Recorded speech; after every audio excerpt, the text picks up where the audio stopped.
Hello, Varlets. Today, I want to share with you my Psyker Sith Lord build. This is one of the 3 theme builds I had in mind when I first started doing theme builds for my Psyker, the first being the Storm Witch, followed by the Cinder Mage, and of course the Sith Lord. This idea has been around for quite a while already in my papers and notes, but I never could get the build to work in a satisfying way, until the Grim Protocols update dropped and brought us the Force Greatsword, along with the talent update that gave us this new branch of talents right here. So this build intends for you to explore the dark side of the Force, which is a pathway to many abilities some might consider unnatural, or in this case, kind of broken, but oh well. This build starts with, of course, the Force Greatsword, which I have a dedicated video covering everything about what you need to know about the Greatsword, how to build it, and how to use it. For our purposes here, we have one with 31% warp resistance. This low resistance figure will come into play later, I'll explain in a bit, but we want it around at least 35%, no, sorry, at most 35%, lower is better, but not necessarily so. For perks, we are going to go with 25% carapace damage and 10% elite. I'll show you why this is the case. And for blessings, the anchor blessing is going to be precog. This is pretty much a mandatory blessing for the Force Greatsword because of how strong it works with finesse damage. And we're going to go with unstable power, which is again a core part of this build. For our secondary weapon, we have the bolt pistol. This seemed to be the most suitable for a Sith Lord. Here we have it built with maniac damage. This is primarily for special enemies. We have unyielding damage. This is also to supplement our range boss damage and to help take down Reapers from afar. And for blessings, the most important one is puncture. This is because we're going to make use of one of the broken interactions between bleed and the Force Greatsword. And I have lethal proximity here as kind of a emergency button. So for those who don't know, lethal proximity removes the minimum arming distance for the bolt, which means it can explode at point blank when it would normally require to travel 5 meters before detonating. This means if you are surrounded by poxwalkers, for example, you can whip out your bolt pistol and shoot one of them and you would stagger a whole bunch of them in front of you, giving you a little bit of breathing room. So the bolt pistol is kind of a defensive weapon more than an offensive one for this build. For Curios, it depends on what you're doing. If you're playing Havoc, like I have been doing recently, Havoc 40 especially, Psyker toughness is basically non-existent, which is why I've gone all health throughout all my Curios here. I've also taken corruption resistance because I really hate pox gas and pox bombers, but you don't have to if you don't want to. I have extra health here because there's an additional survival stat, but you could replace that with gunner resistance, for example, if you are getting shredded. Although honestly, at high Havoc levels, you shouldn't be exposing yourself to gunfire because you just instantly die anyway. Lastly, I have 4% combat ability regeneration on all of them. If I'm not playing Havoc, I'm playing like regular Auric Maelstroms, for example, then I would take full toughness because that's my usual playstyle. And I'll also supplement it with increased sprint speed and stamina regeneration. But this is what I'm using right now because of the game mode I'm playing. So that was it for equipment. Now, for talents. We're going to start with Quietude into Perilous Combustion. This is a very core node for this build. And we're going to go into Smite. No respectable Sith Lord would be caught without their own Force Lightning, so naturally we're going to pick up Smite for that. We are also going to pick up Psykinetics Aura for the insanely strong cooldown boost for the entire team, especially in Havoc, where you basically get your cooldown back within 10 seconds easily. Then we're going to branch over to the right, picking up Malefic Momentum. This is essential for the Force Greatsword. We're going to take Lightning Speed and Warp Splitting. Both of this is to augment the performance of the Greatsword. We're also going to go down and pick up Prescience and then move all the way to the left, picking up one with the Warp, taking Venting Shriek and Creeping Flames. This will be our primary means of dealing with hordes. And then we're going to go down to the right, picking up Warp Rider and taking Disrupt Destiny. We're going to pick up Kinetic Deflection because this is a very useful defensive tool, especially when you're trying to revive someone in the middle of a horde. Then between these two nodes, it's up to you, really. If you're using the bolt pistol a lot more than you think, than you expected to, then more reload speed is going to be welcome. But if you're like me, I only whip it out to deal with problems periodically, then True Aim is going to give you a little bit more boost to your damage, especially for taking far away snipers, for example. Snipers on Havoc are tankier and can potentially survive a single shot, so getting a guaranteed crit will help you with that. And finally, you're picking up Disrupt Destiny. So I know there's going to be debate between these two nodes because one of them gives you like 10 more stacks, which is 10% more damage and 25% more weak spot damage, while the other just increases the duration by 2.5 times per stack. Effectively, the entire buff for this lasts for about 150 seconds, while this one lasts for 100 seconds. So this one literally has 50% more uptime for your buff. But because of Cruel Fortune, maintaining 25 stacks isn't too hard. You just need to kill one marked enemy every 8 seconds to maintain that 25 stack. Whereas this one, you can kill one enemy every 29 seconds to maintain the stack. I know meta will go with perfectionism because that is the highest damage output that it affords you.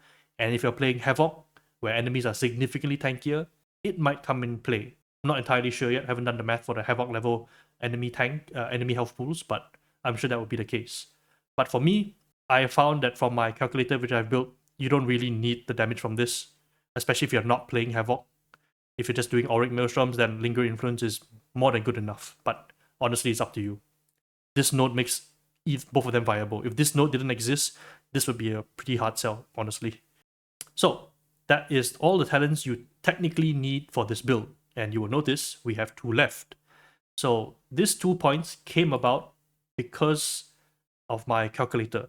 My calculator was built for the specific purpose of trying to understand whether or not I needed to pick up certain nodes to help me reach certain breakpoints. And I share the calculator with you here. Oh, let me just reset it first. So, let me maximize. This is a breakpoint calculator I built specifically for this build, i.e.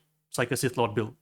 And it's specifically designed to calculate the damage breakpoints for the heavy attack combo, which is focused on elites, if you notice here. On the left here, we have the output. This will show us how many attacks it will take to bring down a specific enemy, how much health they will have left after each attack. Wherever the negative pops out first is where they will die, because this is overflow damage. And to achieve overflow damage, you have to overcome their health. So in this case, Maulers will die in 4 hits, Crushers will die in 5 hits, because the negative first shows on the 4th column. On the right, we have the talent buffs. These are all the talents I'm interested in looking at. There isn't Scry's Gaze here because this isn't a Scry's Gaze build. We got perks, we've got blessings, and I can manipulate the stacks to see if it were how many stacks of Disrupt Destiny, for example, a certain breakpoint can be achieved. Below, we have the health pools of the enemy. We have the attack profiles, where the actual math goes into play. Can you see the math here? Here, yes. This is all the math, taking into account all the other variables here that work. A little fun thing is that I made a precog first hit node.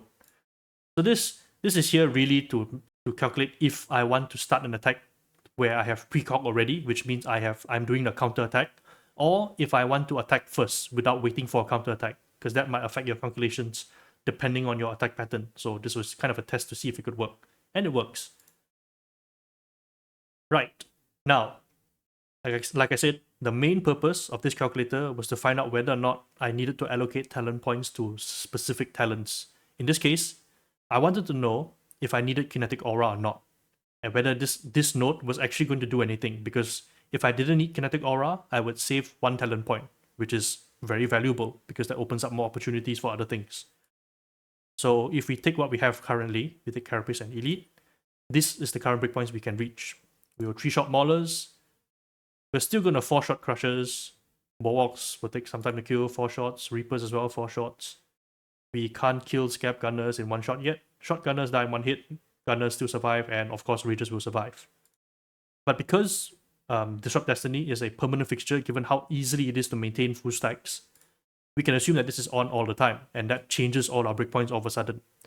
With this build, which doesn't have any conditions attached, so no Warp Rider, no precognition, because we're not activating anything, we can really 2-shot Maulers, which is great. Crushers can be brought down in 3 hits. Reapers still take 3 hits. All the Gunners die in 1 hit. You see the negatives are all in the first column. That means they die on the first hit. Rages are still very tanky. They need 2 hits to bring down. Now, our build still has a conditional activation, which is very easy, which is precog. If we activate precog, we bring down Crushers in 2 hits. That's really good for this build. Maulers will still die in 2 hits. Rages still survive, unfortunately.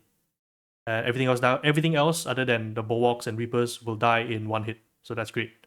Now, the difference here now becomes, does 15 stacks or 25 stacks do anything better? And if we move to 25 stacks, 25 stacks with precognition, let's see without. Without precognition and 25 stacks of Disrupt Destiny, with the current perk setting we have for our Force Greatsword, we can actually two-shot Crushers. But, this is a very big but. This two-shot is very close. Minus 27 means you just barely cross the threshold. And if you lose one stack of Disrupt Destiny, which is both the weak spot and damage, you immediately cannot two-shot it anymore. Which is kind of annoying because this only lasts for 4 seconds. And Crushers do not refresh your buff. So you can probably kill one Crusher in 2 shots, and then you can't do it anymore because you have to find something to kill to refresh the buff, which is kind of funny. Let's put back to 25. 25 stacks. 25 stacks, we still can't kill either of the Rages, which is very annoying, but we can with Precog, except Dread. So the only time where Kinetic Aura would have made a difference is in this scenario here, where it helped to cover 16 HP from a Drake Rager, which is kind of annoying. But that is not the only part of the build, because we also have, let's turn off Precog, we also have Unstable Power and Warp Rider still in play. And how I want to use that is like this. We leave these talent points first.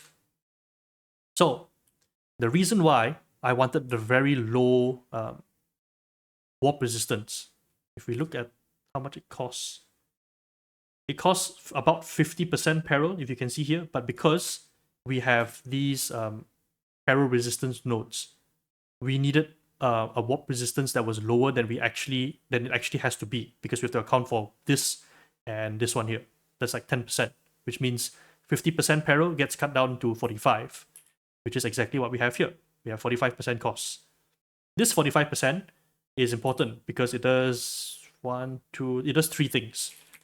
The first is that 45% gives us 45% cleave from warp splitting.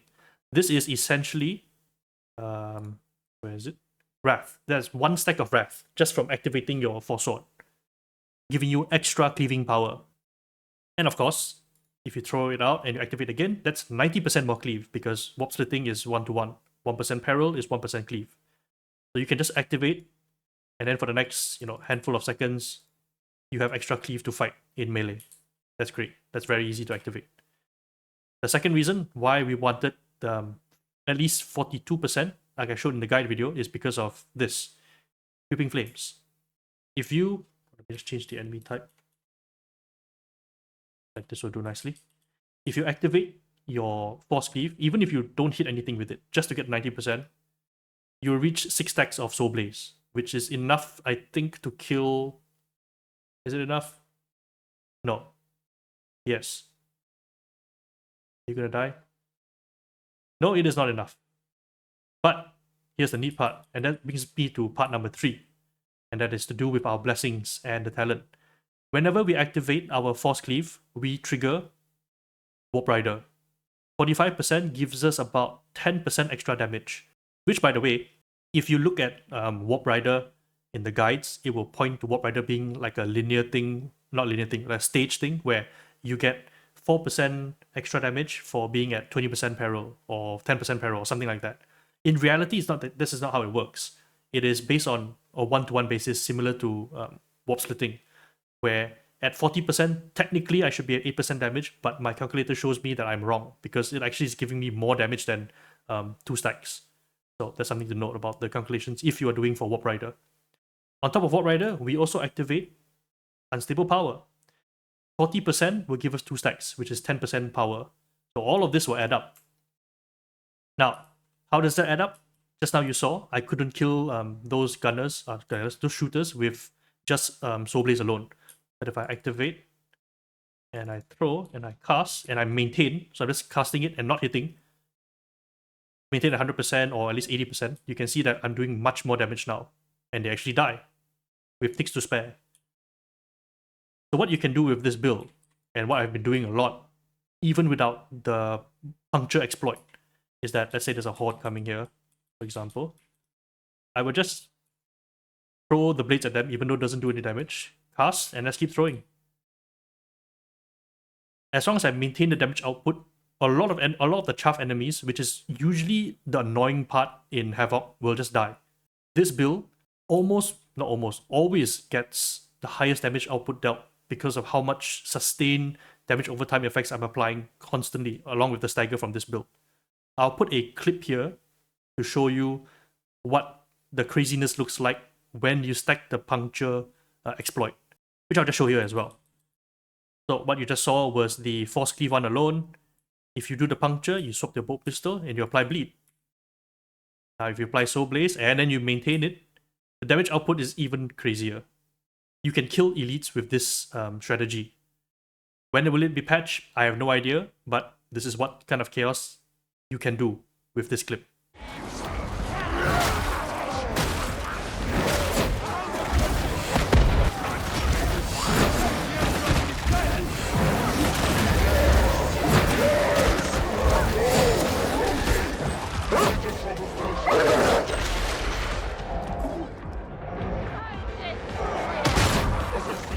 So hopefully that painted a very good picture about why this build will lead you down to a path of unnatural abilities, broken as it is. It's a very fun build to play.